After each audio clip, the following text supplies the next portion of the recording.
Good evening, everyone. I'm Ye Minglei, Editorial Manager of the Chinese University of Hong Kong Press. 各位晚上好，我是香港中文大学出版社的编辑部主任叶明磊。In this very first working day of 2022, it's wonderful to have you join us to celebrate the publication of the Chinese edition of Dr. Weijian Shan's new book, Money Games, the inside story of how American deal makers saved Korea's first iconic bank. 今天是2022年的第一个工作日，欢迎各位参加单伟建博士的新著《金钱攻略》韩国第一银行重生内幕中文版的新书发布会。After the book launch, we are going to have Dr. Shan discuss about his book and his observations on the private equity industry in Asia.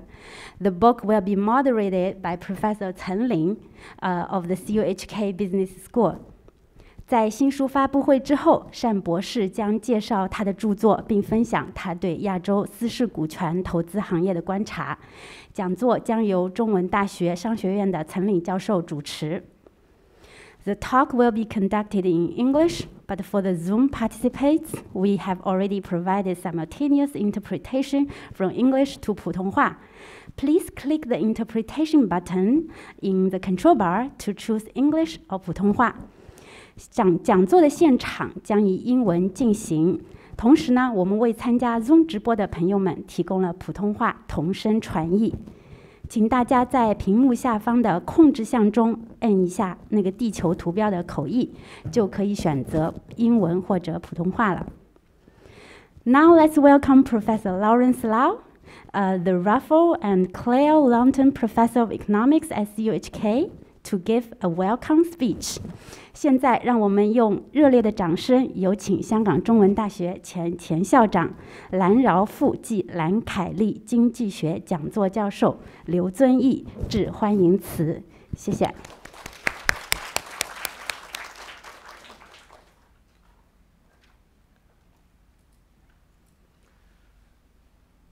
Dr. Shan, Dr. Zhou Lin, and Gan Qi, ladies and gentlemen, it's my honor and pleasure to introduce Dr.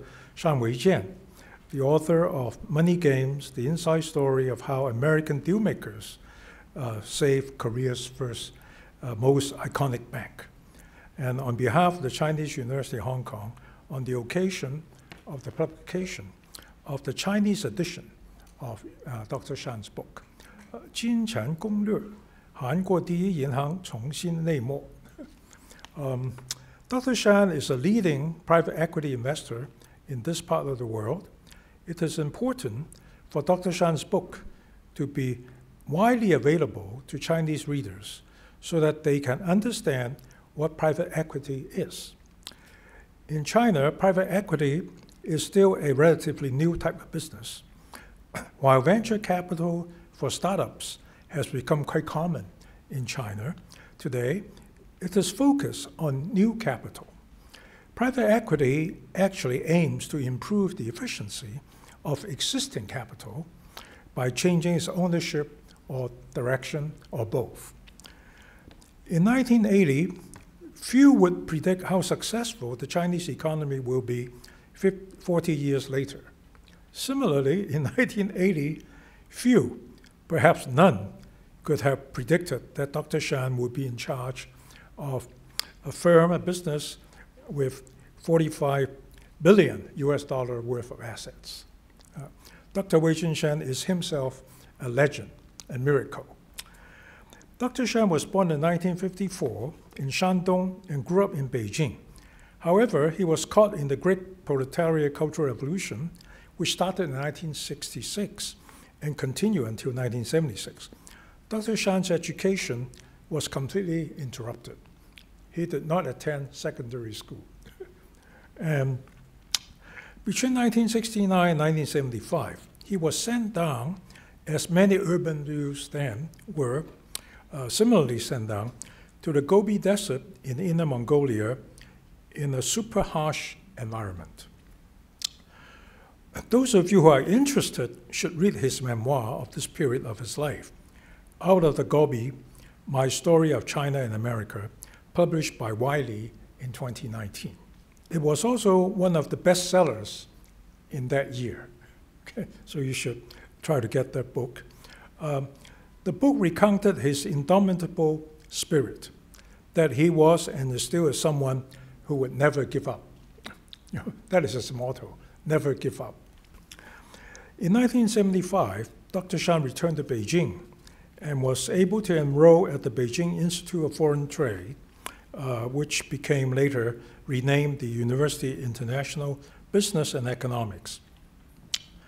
And now he told me over dinner that he was able to enter this institute because he got the highest number of votes from the people whom he worked with. Anyway, he graduated in 1979, majoring in English. In 1980, he had the opportunity to continue his studies in the US, and he went to San Francisco and enrolled at the University of San Francisco, where he received an MBA in 1981. There was an apocryphal story, which I didn't have time to confirm with Weijian, and it's really the following, that he had the choice between University of San Francisco and University of California at Berkeley. But he didn't know anything about and Stanford. He didn't know anything about either Berkeley or Stanford, but he had heard of San Francisco. So he went to University of San Francisco. I think is that true? Yeah. Right? So anyway, but that didn't deter him from, after his receiving his MBA, he went back to Berkeley to obtain his master's and PhD degrees in economics at Berkeley, which he did in 1986. Now, I should add that his PhD dissertation supervisor at the time was Professor Janet Yellen. And as most of you will know, Janet actually is the current US Secretary of Treasury and was the former chair of the Federal Reserve Board. In fact, Dr. Yellen actually wrote a foreword for Dr. Shan's book, Out of Gobi Dixon. So I recommended that book in addition to this one very highly. In 1987, Dr. Shan joined the faculty of the Wharton School of the University of Pennsylvania as a professor. During this period, he founded a new journal, the China Economic Review, which actually still thrives today. And I published an article there a couple of years ago, a couple of articles. In 1993, Dr. Shan's career path took a turn, and he became a managing director of J.P. Morgan, the investment bank, based in Hong Kong.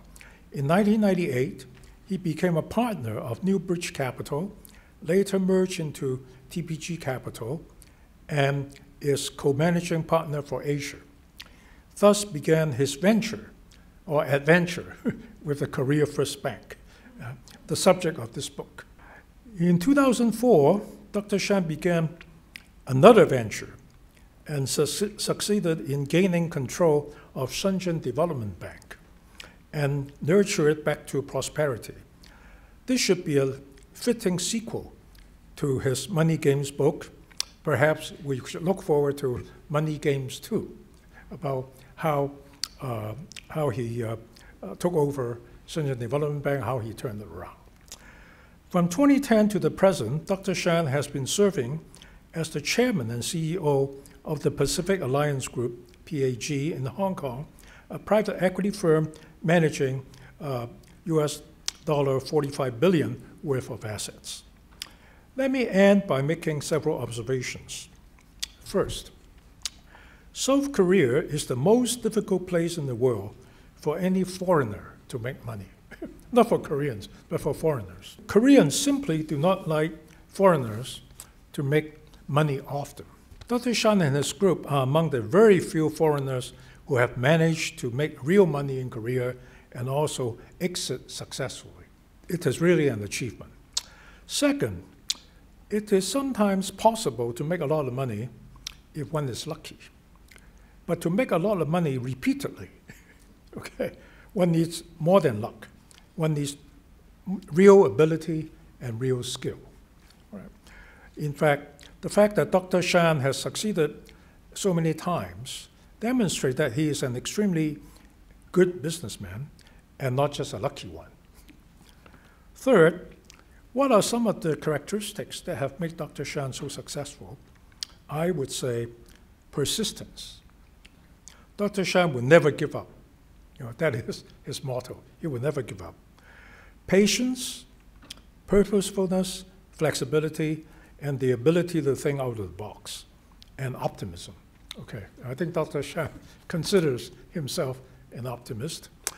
Above all, Dr. Shan is always prepared, always ready to seize any opportunities that come his way.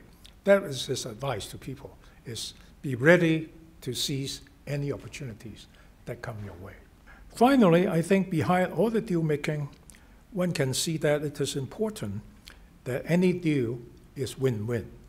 Okay. In the Korea First Bank case, both Newbridge Capital, represented by Dr. Shan, and Korea, they both gained.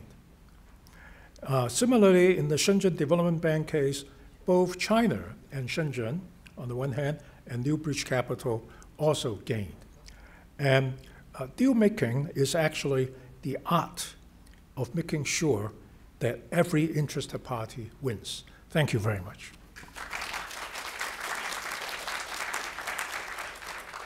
Thank you, Professor Lau. Now let's welcome Ms. Gan Qi, Director of CUHK Press, to give her speech.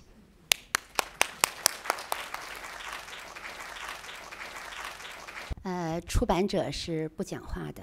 我说的出版者指的是做 publishing 的全工种，包括编辑、设计、制作、宣传和营销。出版者是不讲话的，因为我们是在后台工作的。但同时，出版者也是不放过任何机会做广告的，因为我们相信很多经验和思想值得被书写，很多书写值得被传递给对之有用的人，就好像很多葡萄值得被酿成酒，很多阳光、空气、水土和时间值得被收藏在酒里，而很多酒值得被分享。所以我感谢大学成立了一间出版社，并不是每间大学都有出版社的。当然，每间大学都有商学院，但是不是每间大学的商学院都像中大商学院这样出类拔萃。且不论专业，我想这是有目共睹。仅论中大商学院的院长周林教授，以及多位商学院的同仁，肯花这么多的时间，这么多的资源，尤其是最宝贵的时间。这就像企业家和商人肯花真金白银一样，投入给今晚这样的公众活动。仅凭这点小节，就体现了大学教育的本质和中大商学院的境界和胸怀。我特别为我们的商学院赞叹。我当然还要感谢今天的作者单伟建先生，以及我们出版名单上的以往的作者，包括刘遵义教授。上了船就是自己人，所以不多感谢。还有很大可能潜伏在今天在座的和线上的读者中的未来的潜在的作者们，感谢你们对中大出版社的信任和托付，还有买书。我也深深感谢我的同事们在一个完全不朝阳的出版行业里误入歧途，兴致勃勃的工作。因为我们的工作性质就是发现和共享。不过所有之上，我特别要感谢的是今晚的每一位读者和来宾，因为再好的酒不被品尝和欣赏都是浪费的。这个意义上是读者、作者和出版者共同构筑了书籍的意义。我只希望1个多小时之后，大家能发现今天的书是好书，今晚的酒是好酒，今晚的共享者是彼此激发砥砺的知音，最好还是旗鼓相当的对手。今晚的时光是好时光，新年快乐！谢谢大家。Now I'd like to invite our guest of honor, Dr. Weijian Shan, to take a group photo with our VIP guests.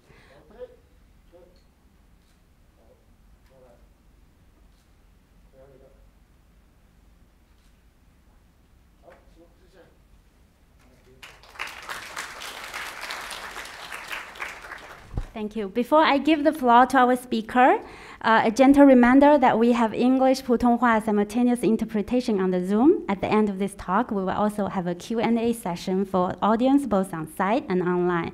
For Zoom participants, you can simply type your questions or comments in the chat box.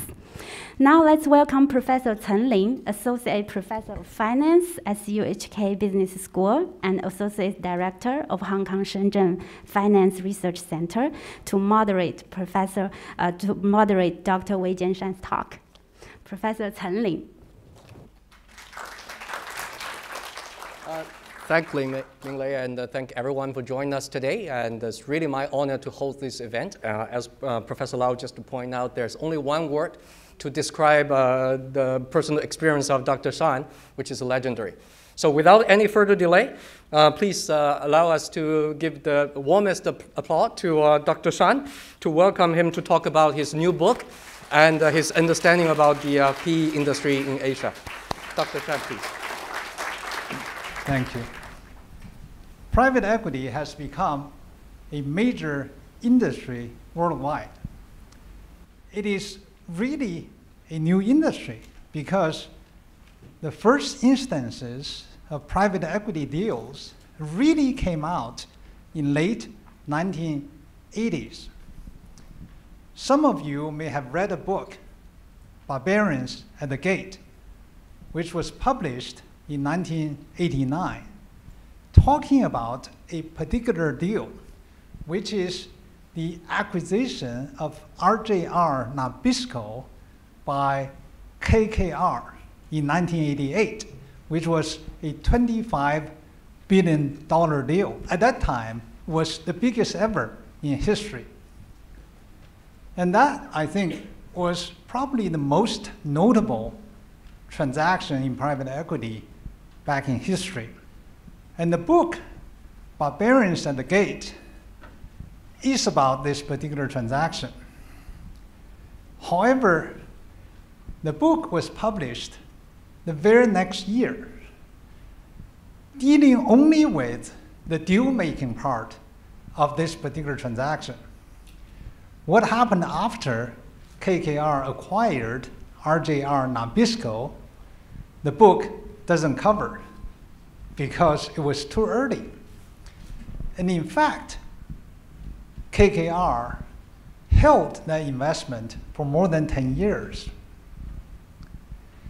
And eventually, guess what? They didn't make money out of that deal.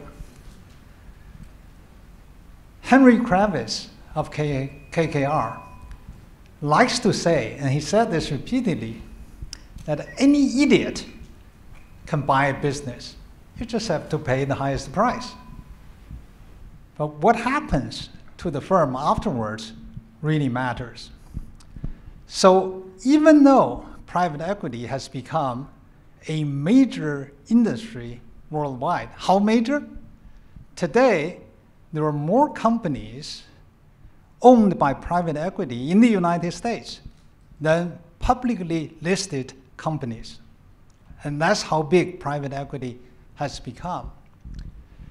But private equity typically is shrouded in mystery because there's no book that talks about a complete story of a private equity transaction from very beginning to the very end. What is beginning? The deal-making part of the transaction as covered in Barbarians at the Gate. But after you acquire a company, after you make an investment, of course you will have to build a business. Of course you will have to make money out of this investment. Some people succeed, other people fail. And eventually you will have to get out of the investment and give the money back to wherever the money comes from, Where does the money come from? Private equity firms manage money given to them by the likes of pension funds, insurance companies, sovereign wealth funds, which represent almost the entire population. For example, Temasek, GIC are sovereign wealth funds of Singapore, and they represent all the citizens of Singapore. So you have to give the money back to them. And it is whether or not you will be able to make money, you will be able to generate returns on your investment, you will be able to enrich your limited partners, that is investors, that really matter. And what I try to do with this book is to tell a complete story of private equity transaction, major private equity transaction, from very beginning to the very end. And I hope by reading this book, you will learn some insights about how private equity companies make their investments, how they create value, how they add value, and eventually make money or sometimes lose money for their investors. I would like to say a few words after Professor Lau's very generous introduction about how I got into private equity industry. It was almost by accident. I was not planning to get into private equity. In fact, in my life, I had never planned my career. I just bumped into one thing after another, and I'm still bumping along to this day. But I was a banker in 1997 at JP Morgan. And then one day something happened that made me decide that I should get into private equity. And that day was October 23rd, 1997. Now, what happened on that day? On that day, I was visiting Times Square in Causeway Bay, and I saw a large crowd of people standing below a large TV screen. You know, if you go to Causeway Bay's Times Square, you know that there's a large TV screen. And on the screen was rolling the Hang Seng Index ticker.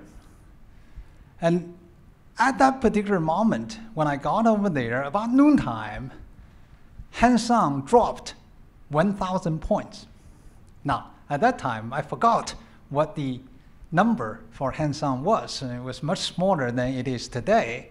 1,000 points was a big deal. It was a very large drop.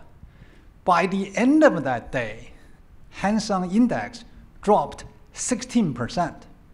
16%. I think many of you probably have not seen the market dropping that much on one single day, and that happened on October 23rd, 1997. What happened?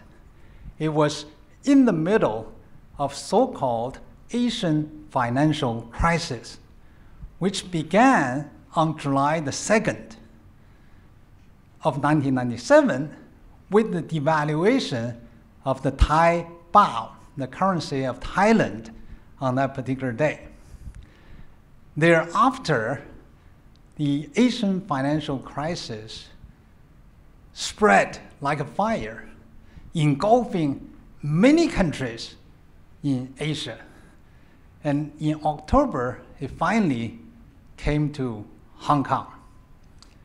And I knew at that particular point that the capital market would be dead for the foreseeable future. We'll go into a nuclear winter in the foreseeable future. Because when the market dropped so much, the capital market basically would become inactive. Now, investment banking is a business of selling products for your clients in the capital markets. Either you sell stock or you sell bonds. And when the market freezes up, then obviously you don't have much of a business. As it happened, just about a couple of months before that, I was approached by the partners of Newbridge Capital trying to enticed me to join them. And at that time, I knew nothing about private equity. I didn't know what it was. I knew it was a business to invest in other businesses, and that was the extent of my knowledge. But on that day, on October 23rd, I said, oh my God, the capital market is going to freeze up. There will be nothing to do on the buy side, on the sell side, that is to sell stocks and to sell bonds. And it's time to get onto buy side. Why? Because asset prices all over Asia collapsed. So assets became very cheap. So if you had capital, then it was time to buy.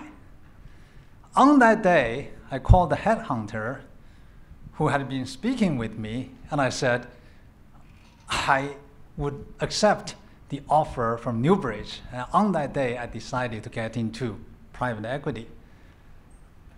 Just to tell you how devastating the Asian financial crisis of 1997 was, Hong Kong, some of you may remember, but most of you probably don't know, had a high-flying investment bank called Peregrine. How many people heard of Peregrine? Very few people, right? Very few people. I see probably less than 5% heard of Peregrine. Peregrine used to be the most powerful, most high-flying, most renowned investment bank homegrown here in Hong Kong. And that bank failed around that time, in October of 1997. Why? Because it was underwriting the IPO of a taxi company in Indonesia by the name of Steady Safe. You know, for a taxi company, that's a pretty attractive name. Before the IPO, Peregrine lent several $100 million to that company, and their calculation was that the IPO would raise enough capital to pay the loan back. So right before the IPO, they advanced some money to this Steady Safe taxi company. It turned out that company was neither steady nor safe, because very soon it went bankrupt in the wake of Asian financial crisis. And the bankruptcy of Steady Safe brought down Peregrine. So the best investment bank here in Hong Kong just disappeared in 1997. It was under this background that we went to South Korea, went to Seoul, to work on this particular transaction. After I joined this firm by the name of Newbridge Capital, I became its co-managing partner. Why the partners of Newbridge Capital made me co-managing partner, I have no idea, because I didn't know much about private equity at all. In any case, the senior partner of the firm, David Bonderman, a few years later, I asked him why he decided to hire me, knowing that I had no clue what private equity was about. He said, well, I figure you could learn.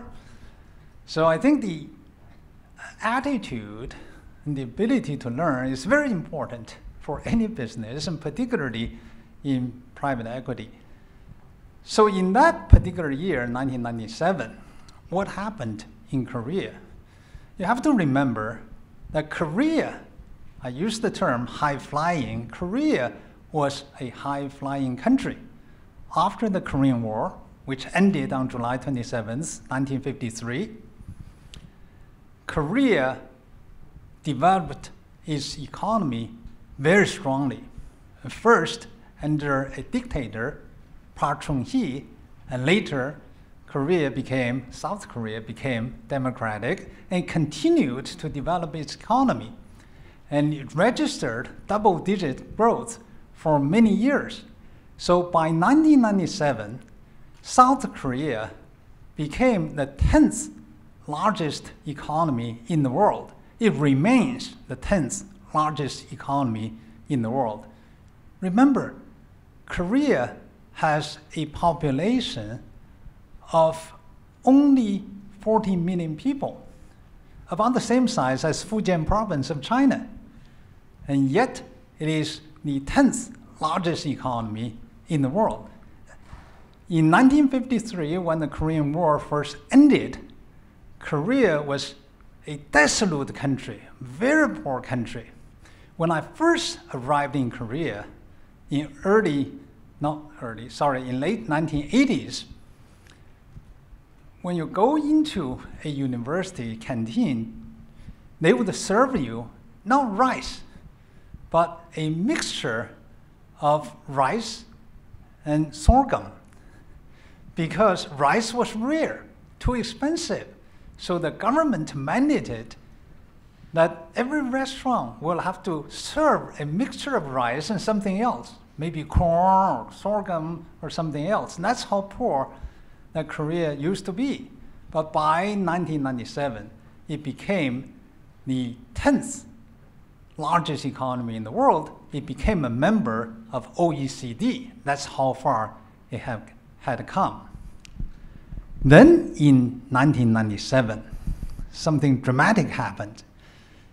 In the wake of the Asian financial crisis, the Korean currency, and that is won, W-O-N, won. Well, in Chinese, it's yuan, the same as Japanese yen and Chinese yuan. It's won, it's pronounced won.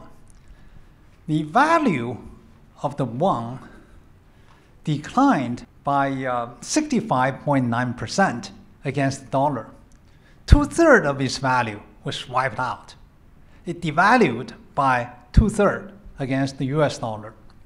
Its stock market in 1997 came down 49%, about half.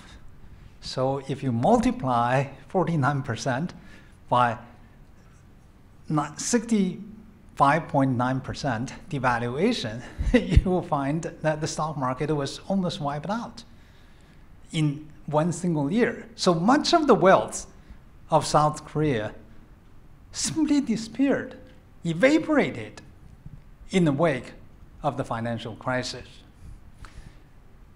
More than 100 banks went bankrupt or became insolvent. Actually, 150 banks simply went bankrupt. And Korea was very much indebted. Today, or let me just go back to 1997, if you look at the United States, the average debt to equity ratio for companies in the United States at that time was about 78% debt to equity ratio. And in Korea, South Korea, the average debt to equity ratio in 1997 was 300%. For chaebols, that is large conglomerates like Samsung, like Daewoo, like Hyundai, all these large chaebols, I think in Chinese characters is Caifa, and that is large conglomerates. Their average debt to equity ratio was 500%. So they were able to borrow a lot of foreign money from foreign banks. But when the currency came down by 2/3, and when the stock market came down by half, you can imagine that there was a capital flight. So all the foreign capital was leaving the country, right? All of a sudden, all these companies were teetering on bankruptcy because they couldn't pay back their debt. As foreign currency was flowing out of the country, as there was a capital flight, the foreign exchange reserves of Korea came down very quickly. By the end of the year, the foreign exchange reserves of South Korea became $8.9 billion. $8.9 billion. To put that into perspective, my firm, PAG, today manages $45 billion, more than $45 billion. The 10th largest economy in the world, and that was South Korea, had only $8.9 billion left for the entire country. So the country was teetering on bankruptcy. It had enough foreign currency to service its foreign debt obligations for just about a few days. And then once they ran out of that money, the country would be in default. That is, the country would be bankrupt. And the Korean government was under huge pressure to do something about it. And the situation was so desperate that the government encouraged citizens to help the country by selling their jewelry, their gold. So hold on to your gold jewelry. Someday it may come to use, as it happened in Korea in 1997-98. And that was how desperate the situation was. The government urged citizens to sell their jewelry and their gold to help the country. But that was not enough. So the Korean government appealed to multilateral financial institutions, which were, of course, IMF, International Monetary Fund, and the World Bank, for an emergency rescue effort.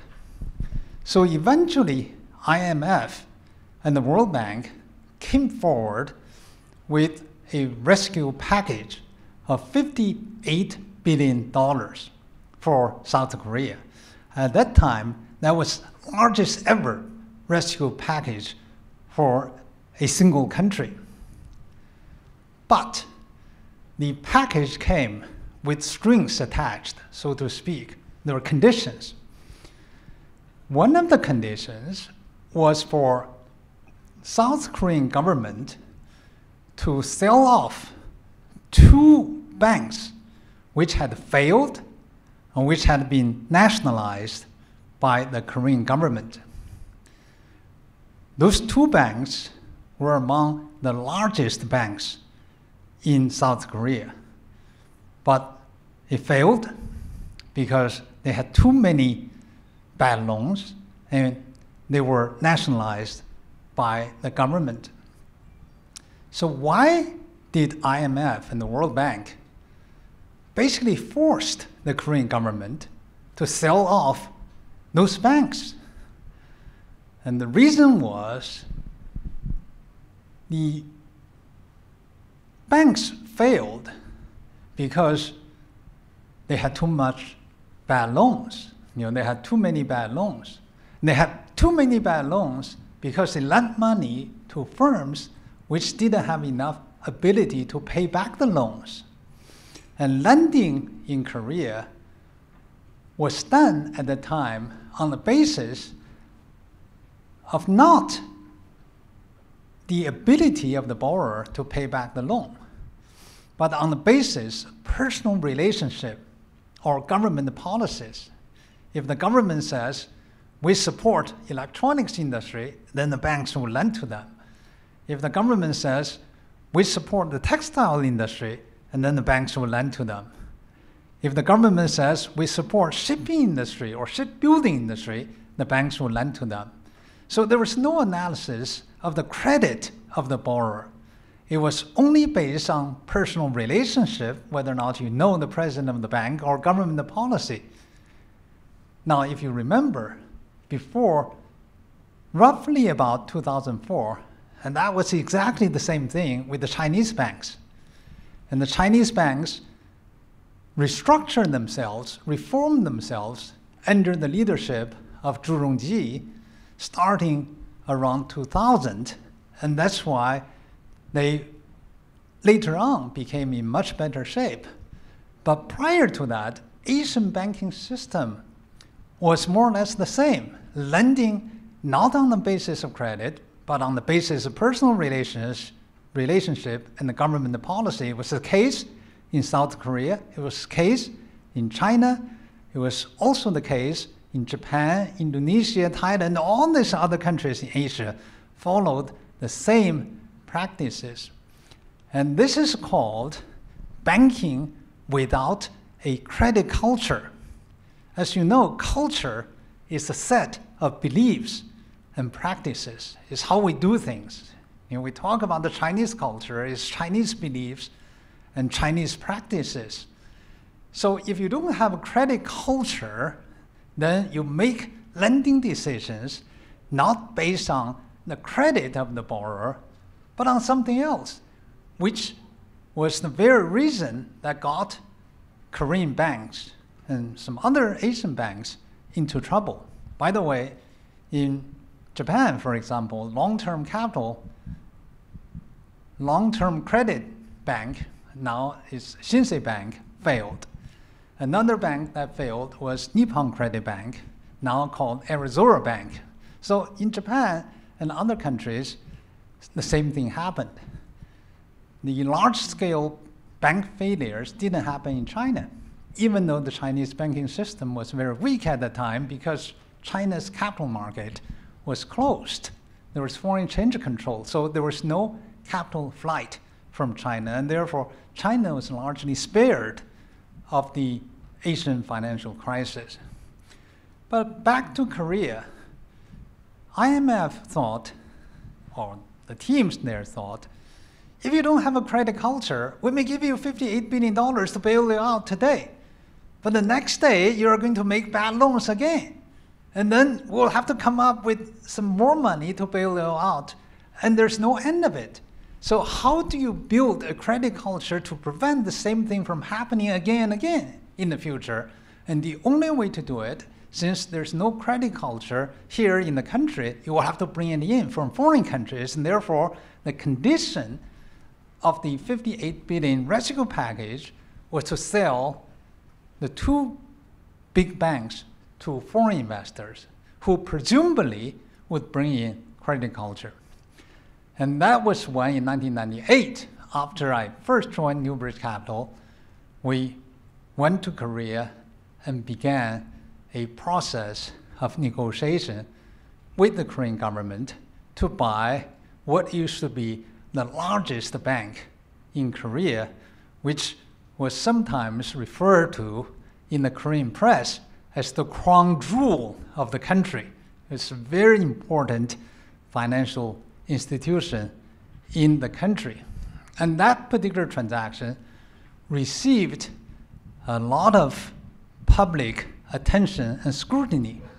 As Professor Lau just mentioned, that in Korea, it's exceedingly difficult for foreign investors to make money because prior to 1997, the market was very much closed. There was no foreign control of a bank in Korea. And it was under the circumstances of the Asian financial crisis that Korea was almost forced to open its door to foreign investment. So the Koreans were very unhappy with the situation, and they were very disappointed with the crisis that fell upon them. And even though IMF and the World Bank came to the rescue of South Korea, the Koreans, when we first went to Korea in 1998, generally blamed IMF and the World Bank for the crisis because it was very painful. They also imposed austerity program in the country. I remember when we first got into Seoul, when you got into an elevator, there's an open key and there's closed key, right, in the elevator. And I find, in Japan, when people step into an elevator, they usually don't push anything. They push their floor, but not the close button. And here in Hong Kong, people would repeatedly push that close button, and sometimes right in your face if you're late to the door, and people would push that button. The same culture is in Korea. People like to push that close button. And that button in Seoul at that time was relabeled not as close, but as IMF. So when people are not happy, they just push that IMF button. And that's how unhappy the Korean population was against IMF, against the crisis. So they were forced to sell the banks to foreign investors, and therefore there's a lot of unhappiness associated with it. And therefore, as the deal progressed, there was a lot of criticism of the government in the press, and there was a lot of attention to this particular transaction. And eventually, the leading newspaper in South Korea called Jong'ang Ilbo, which is Central Daily, published a report after all is over and called this particular transaction as a long and winding road.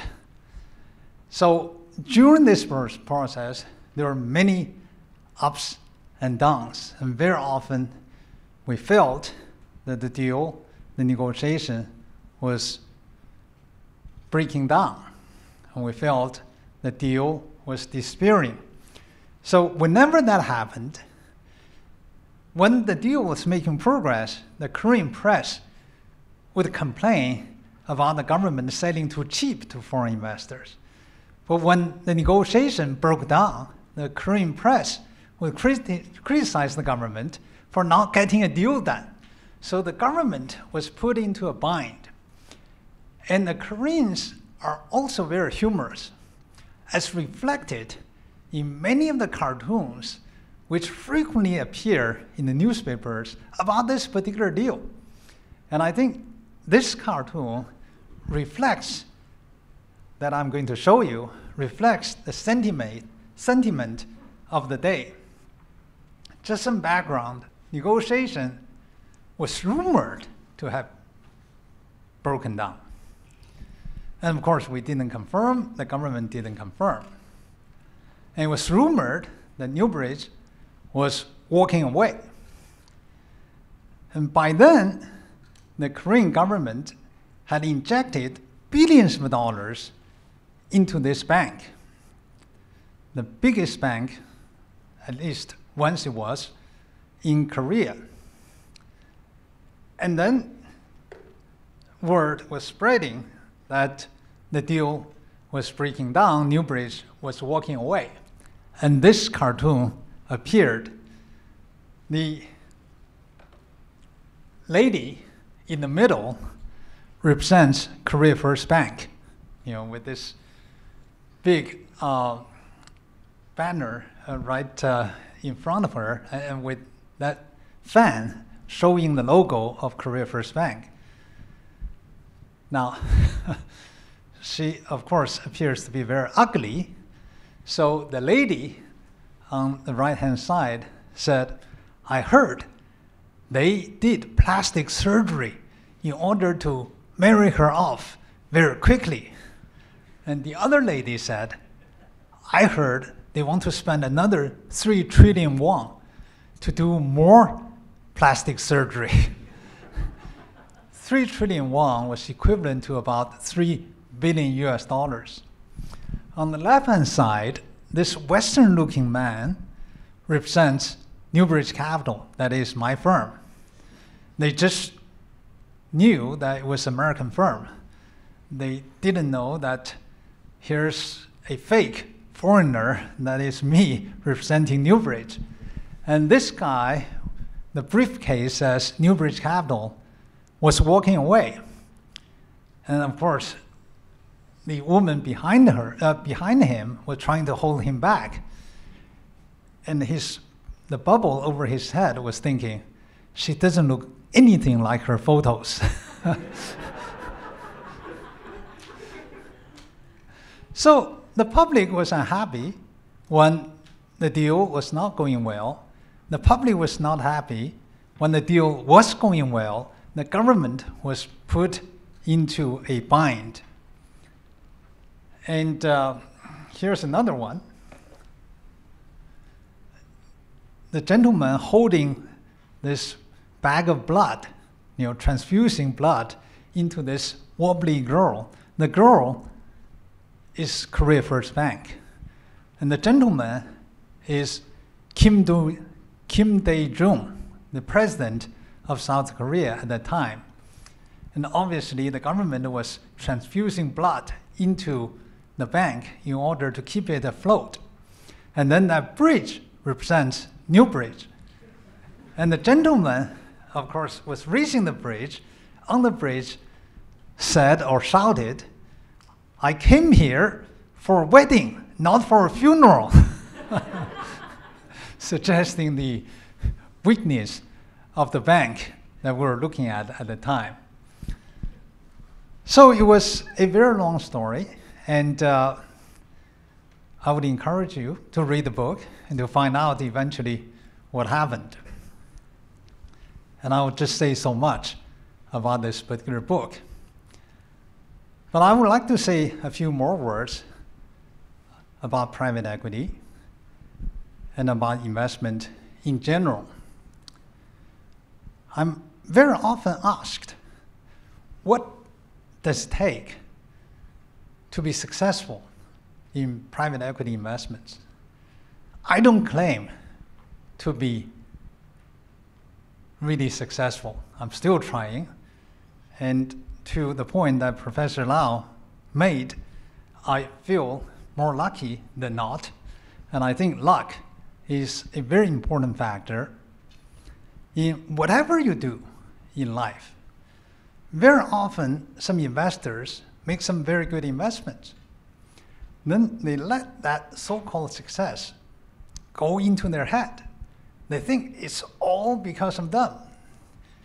They somehow have a better way to understand the market, understand how to make investments. Then almost inevitably, people stumble because once they're so overconfident, they tend to make mistakes. They tend to be less risk averse, and then they stumble. So we must recognize that to be successful in anything we do, luck is a very important factor. Sometimes you get lucky, sometimes you don't get lucky. So that's one important thing. But if you only wait for luck to fall upon your head, like the pie from the sky, then you will never get anywhere. I think another very important success factor is judgment. That is, you make good judgment what to do and what not to do, so that you can hedge against your risks, you can take advantage of opportunities when they arise. And that is also important. And I would argue, to be successful in anything you do in life, that these two factors, luck and judgment, are critically important. Both of them will have to happen in order for it to be successful. One without your control, that is luck, and the other with your control. Now you may ask, well, I like to make good judgment, but how do I make good judgment? A person is not born with the ability to make judgment. Some people are better in making judgments than others. I think in order to make good judgment, it is important to have knowledge, to have experience. And that's why you're here. You want to learn. Not just to listen to me, but to attend the Chinese University of Hong Kong.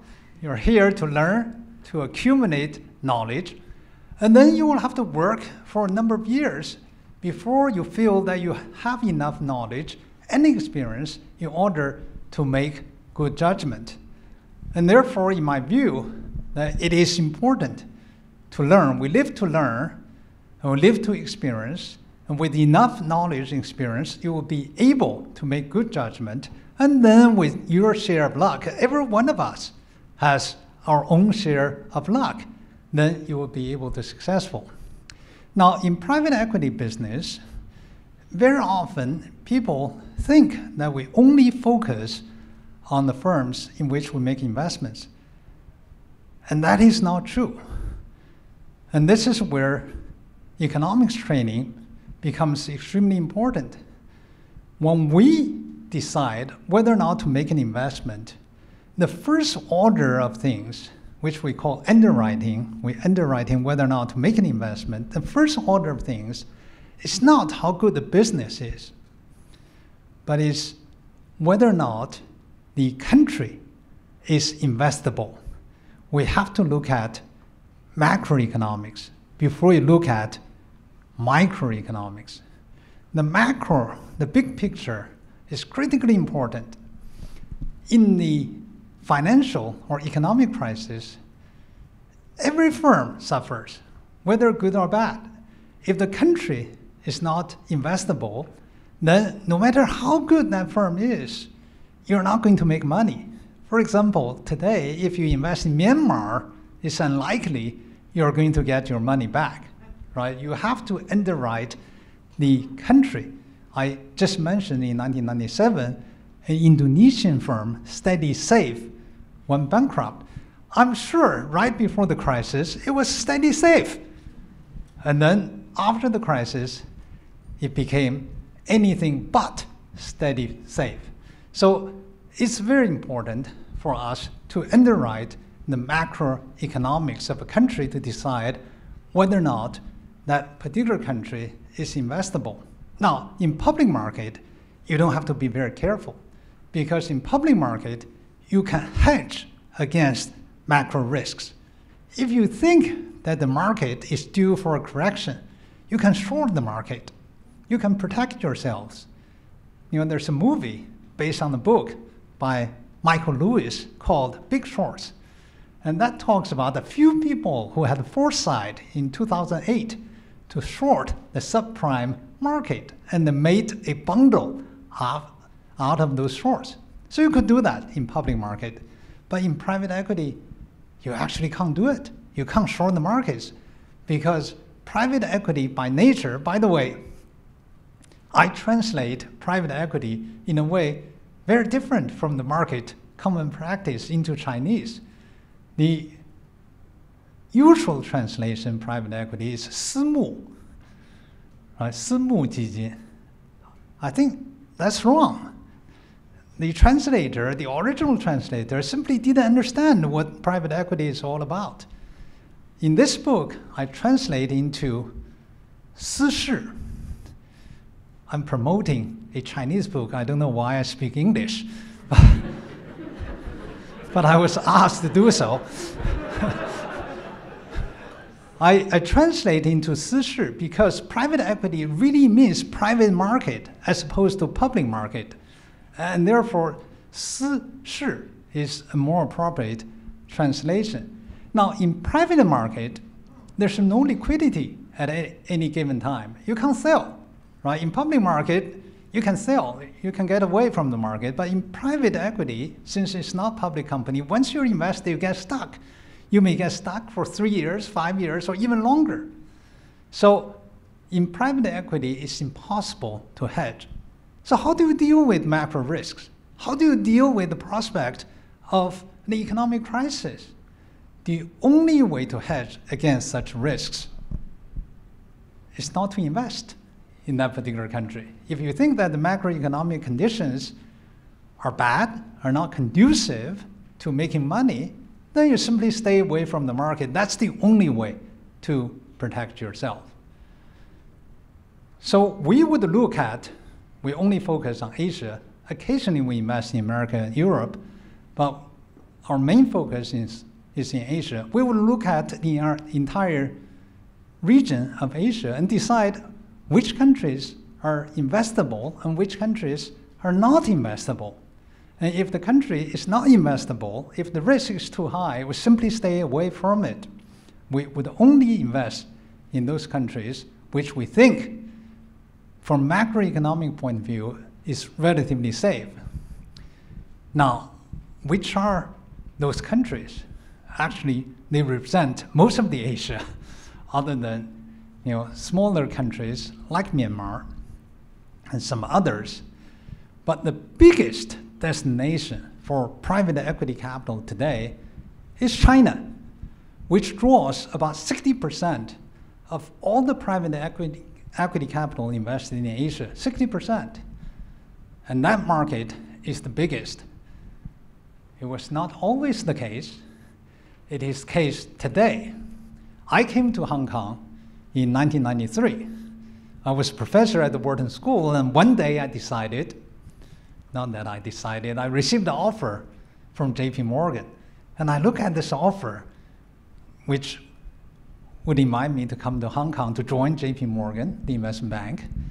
I look at this offer, I said, wow, they pay so much money. I never thought that my students, graduating from the Wharton School, would make so much money, so much more than their professors.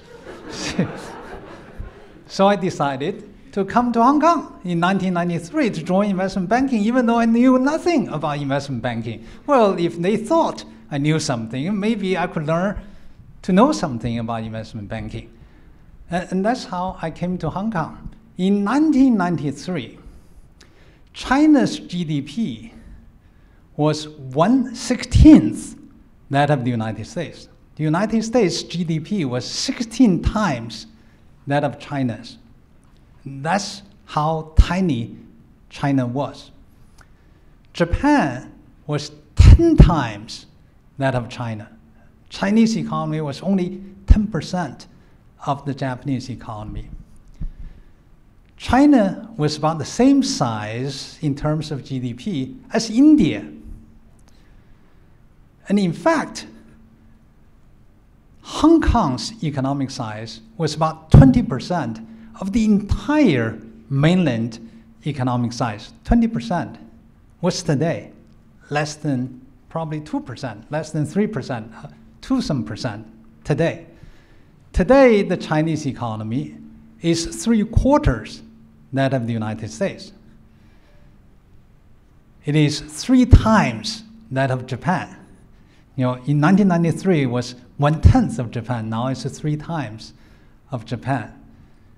And Chinese economy today is 6 times that of India. Used to be 28 years ago, only the same as India, now 6 times. So between 2000 and 2021, this year, I was able to calculate the GDP for this year. Chinese economy grew 14 times. And that's how rapid the Chinese economy has been growing. So when you have a big market, of course you have more investment opportunities. But the Chinese market is also very special. It's very different from, say, the Japanese market, or the Korean market, or Southeast Asian market. Why? Because it's expanding very fast, and because the country is very big. If a business model is proven to be viable, is proven to work, then the name of the game is to replicate this model very quickly throughout the country and to scale up. So we invested in a company today is called Tencent Music Entertainment. A few years ago, when we first invested, it was called China Music Corporation. When we first invested, we put in about $60 million to own about 50% of the company. And eventually we put in about $130 million. And today, this company, which is a music provider, digital music provider, similar to Spotify, has 800 million unique monthly subscribers.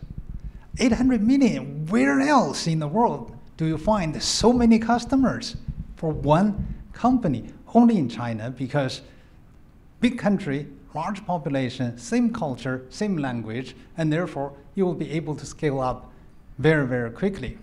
And by the way, we put in about $135 million, and we got out $2.6 billion after a few years. So it was a very successful investment, and that was in China. So the name of the game in China for private firms, maybe for SOEs as well, but for private firms, is to scale up. Otherwise, you won't be able to survive because your competition will try to scale up. And it's a very big country.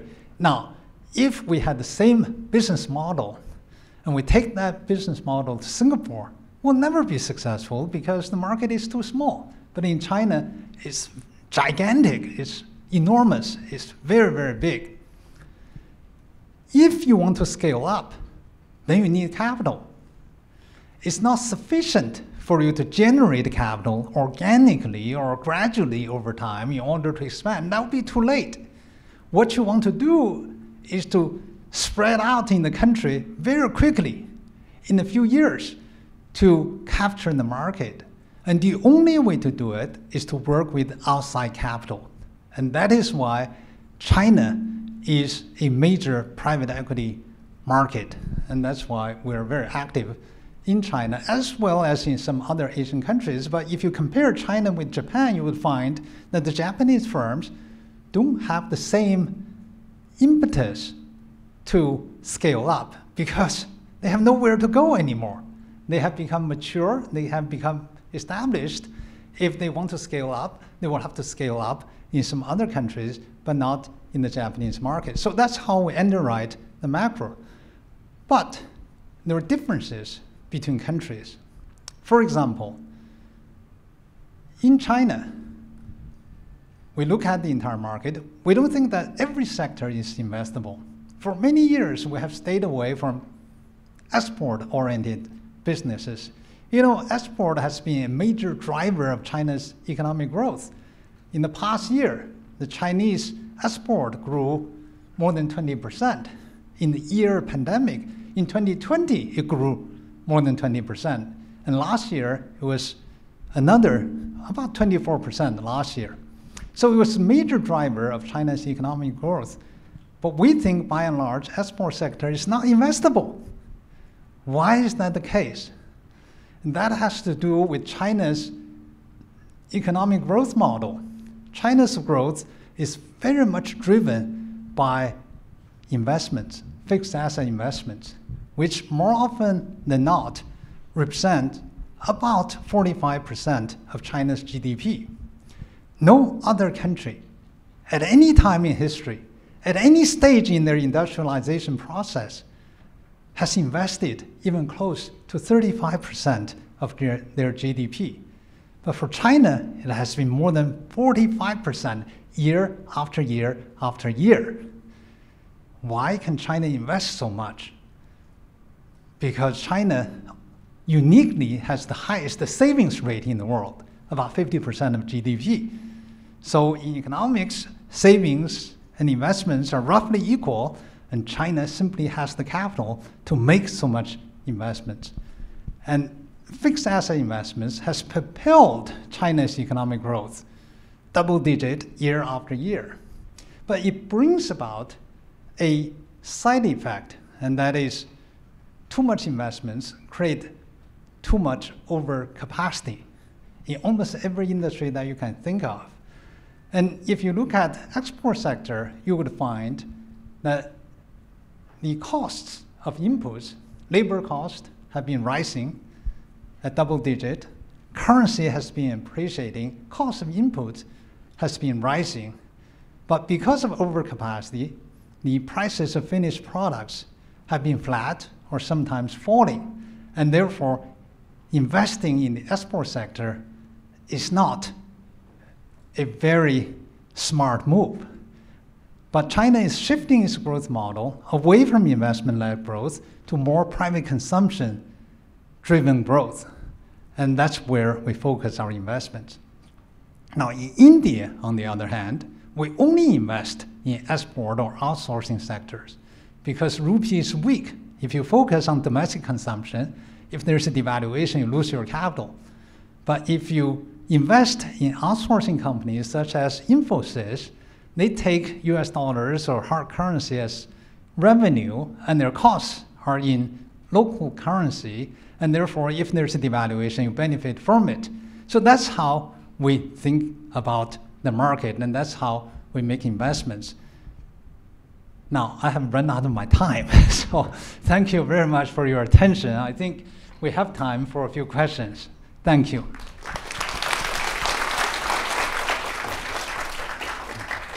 I would like to first thank Dr. Shan for all of this insightful and interesting talks about the book and as well as the PE industry in Asia. So I want to take advantage of my host position to raise the first question. Then I will open the floors for the questions from the audience. So my first question is related to the business model in the two major deals, both the Korea First Bank and the Shenzhen Development Bank. So I think Dr. Shan extend the good bank, bad bank model pioneered by his ex-colleague David Ponderman in these two deals. And I would first like to ask to Dr. Shan to explain a little bit about this model, because I might put that into the exam of my class. That's the first thing. And second, as Professor Low point out, that doing business in Asia is very different.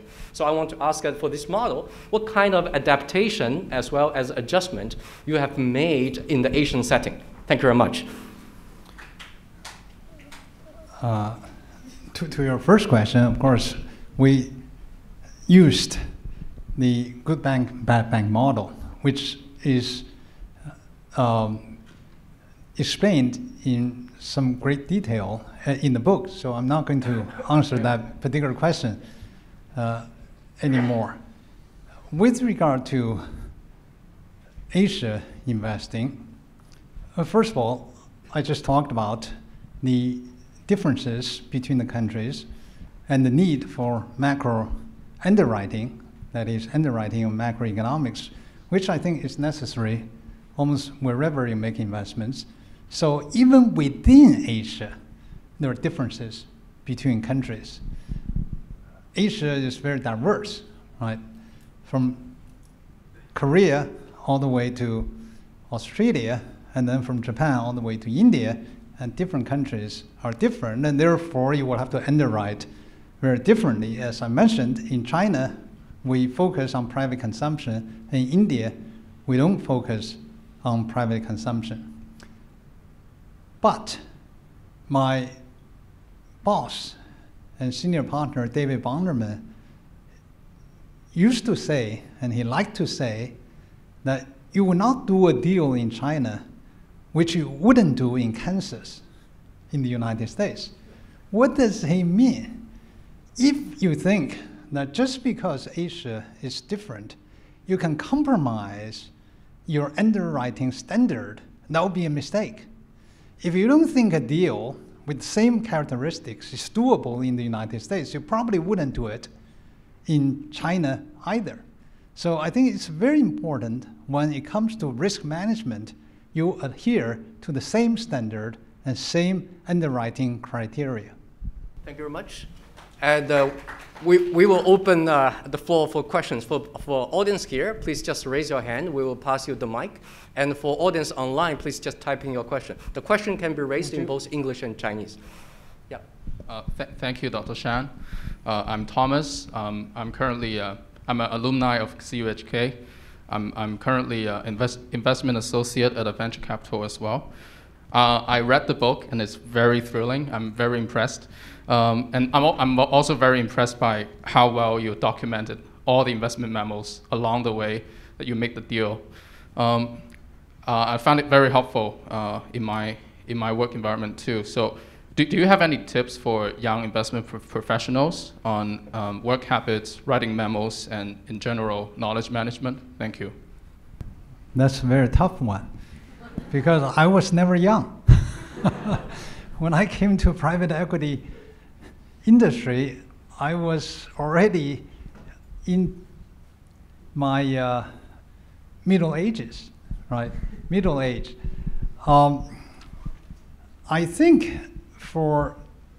I'm just talking about my own experience with the people within our firm. I think it is very important to have a sense of ownership of whatever you do.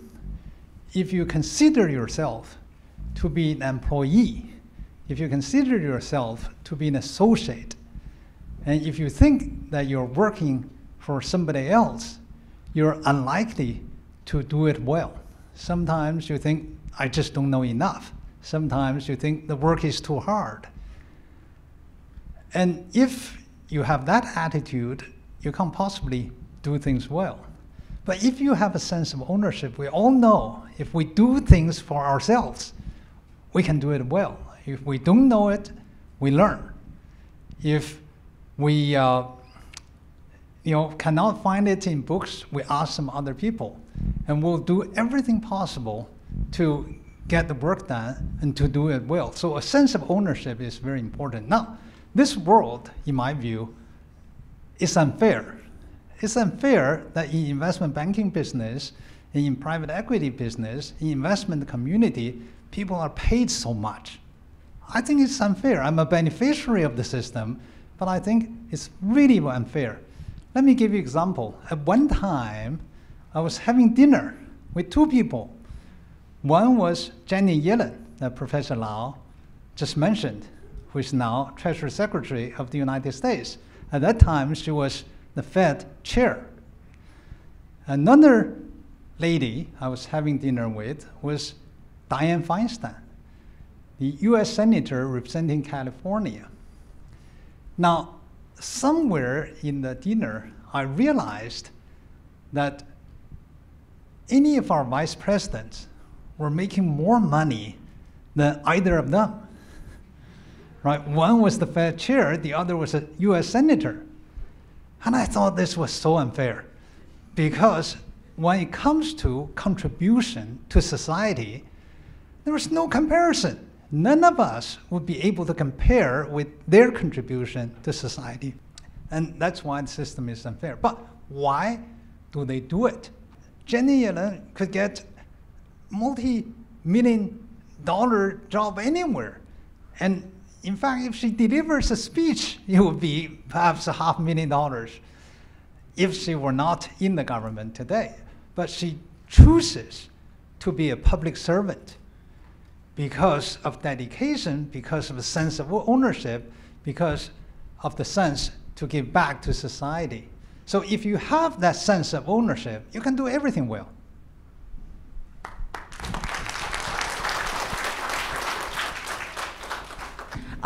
I am your fans for your first book, Out of Gobi. So that's why I came to the seminar here today. Thank you. Thank you. But I haven't read this, but I will read it later. And my question is, because I have seen from your previous book, I feel that your generation actually strive a lot for the success you have gone. But in the generation for us, I feel lots of young people, they lose the fighting spirits. So, for example, in China, even in China or Japan, they always they just want you lying down. So those kind of generation, in the perspective in the investment, because government will also worry about those kind of problem, because less population, no scale up business. So in your opinion, what do you think for the opinion for this phenomenon? Any suggestion to young people? Thank you. Thank you very much for that question, and thank you very much for reading my books. I'm keenly aware of this phenomenon, although I don't know how to change it.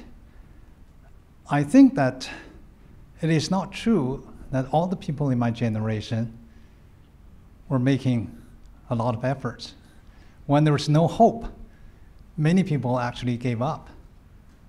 In the days when I was working as a hard laborer in the Gobi Desert. But some people didn't give up. And some people really appreciated the opportunity, like myself. One of them appreciated the opportunity to go to college because I had never been to secondary school.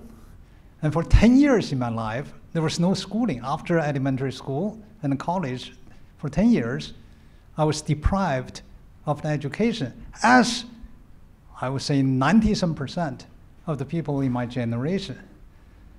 So when the opportunity finally came to be able to go to college, I really very much treasured it. It was so difficult. It was so beyond reach. So when you finally got it and you would treasure it, Many of you probably have the same experience. You have your wallet in your pocket. You never think anything of it. But if you lose it, and somehow you find it again, oh, all of a sudden this thing is so precious because you have just recovered it. So something that you don't have, and finally you got it, you really treasure it because it's so precious.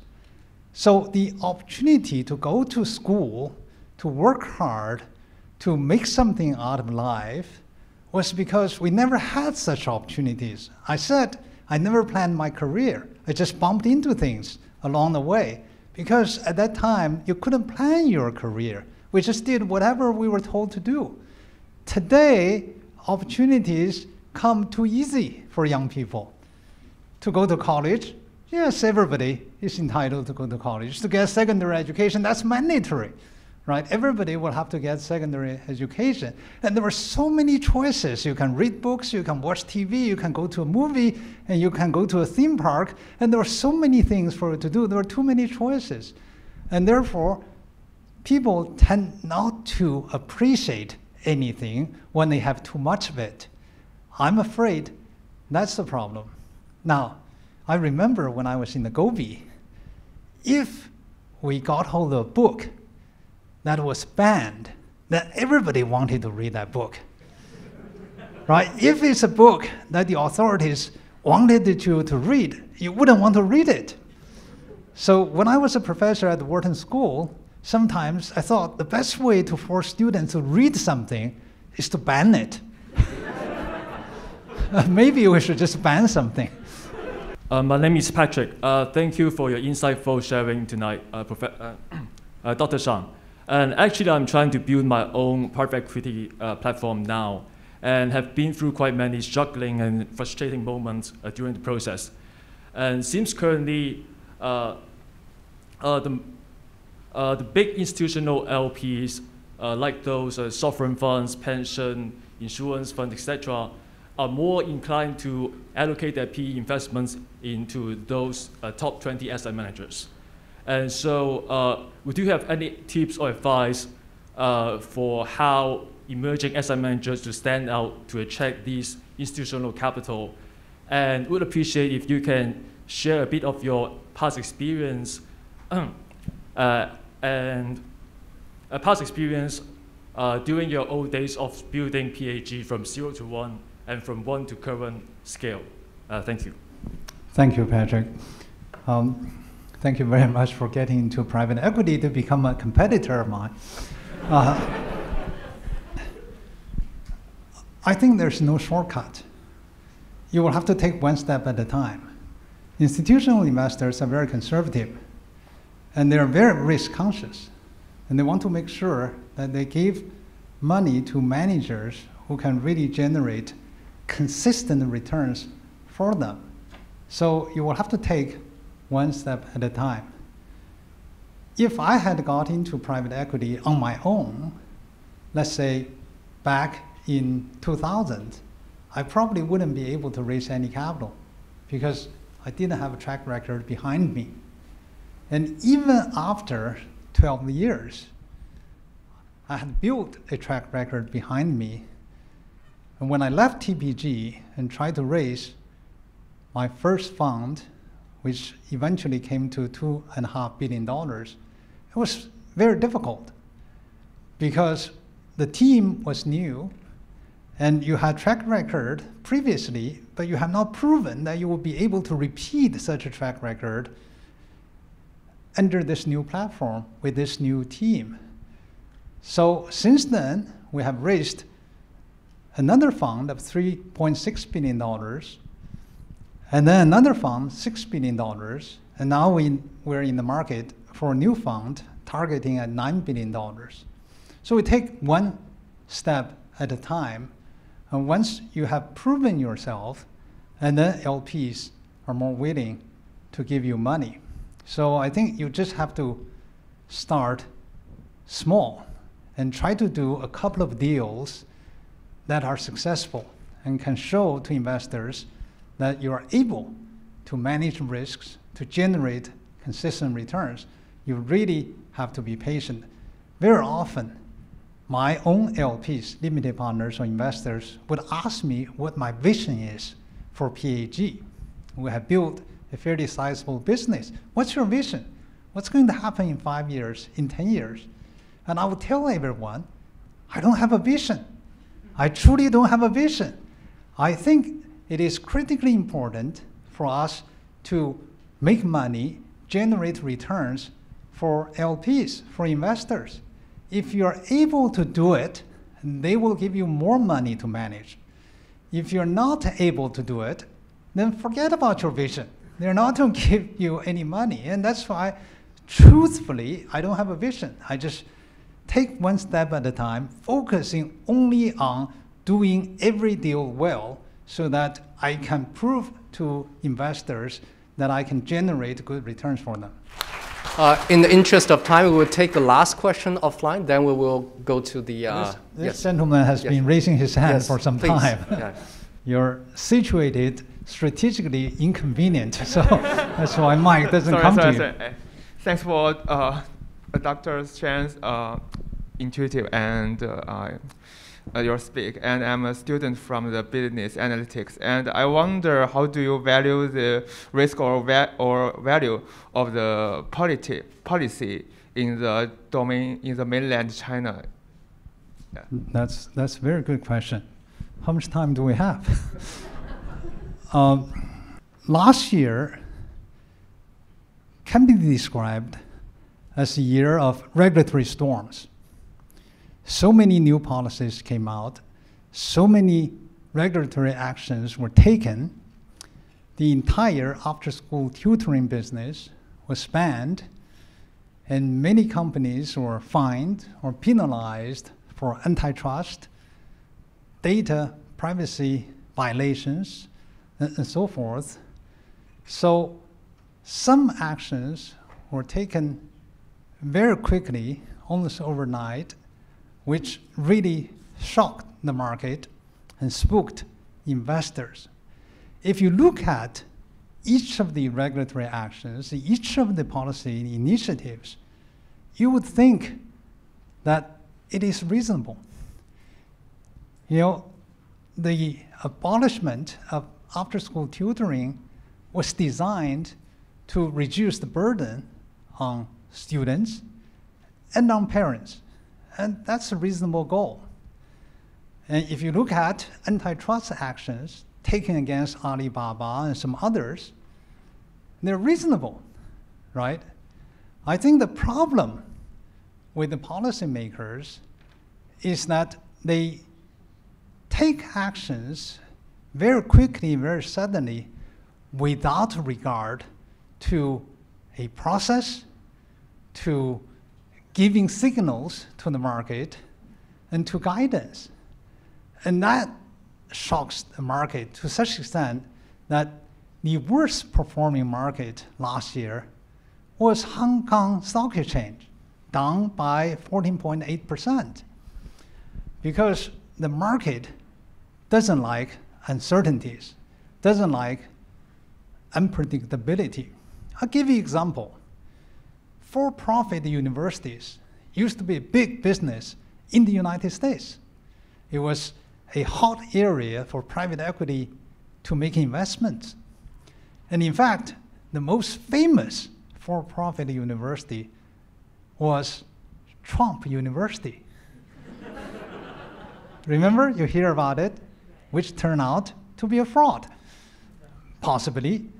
So much wrongdoing, so much fraud were happening with for-profit universities that the federal government eventually decided to crack down, to pull subsidies away from that particular sector. What happened was, in 5 years, this entire block of for-profit university, the stock price on average came down more than 90%. So it happened in the United States. It took 5 years. And in China, it took 5 hours. That's the problem. You have to have enough fear and respect for the market. And if the policymakers are overly confident, they think they know better than the market, they can possibly be penalized by the market, as we did by the market last year. So I hope that the policymakers have learned a lesson, and going forward, they will be more careful when they roll out new policies. I see signs of it, and I'm encouraged by it. We will take our last question from our online audience. Okay. Yeah. 有一位听众问，您好，单博士，我是中文大学 EMBA 中文2021级的学生，想请教一下您和您的团队直接参与投资的公司的管理工作吗？为了控制目标收益，如何参与投资的公司的商业管理？谢谢。是的，since the question was raised in Chinese, if you allow me, I would answer in Chinese. 这个问题是用中文问的，所以我就用中文回答。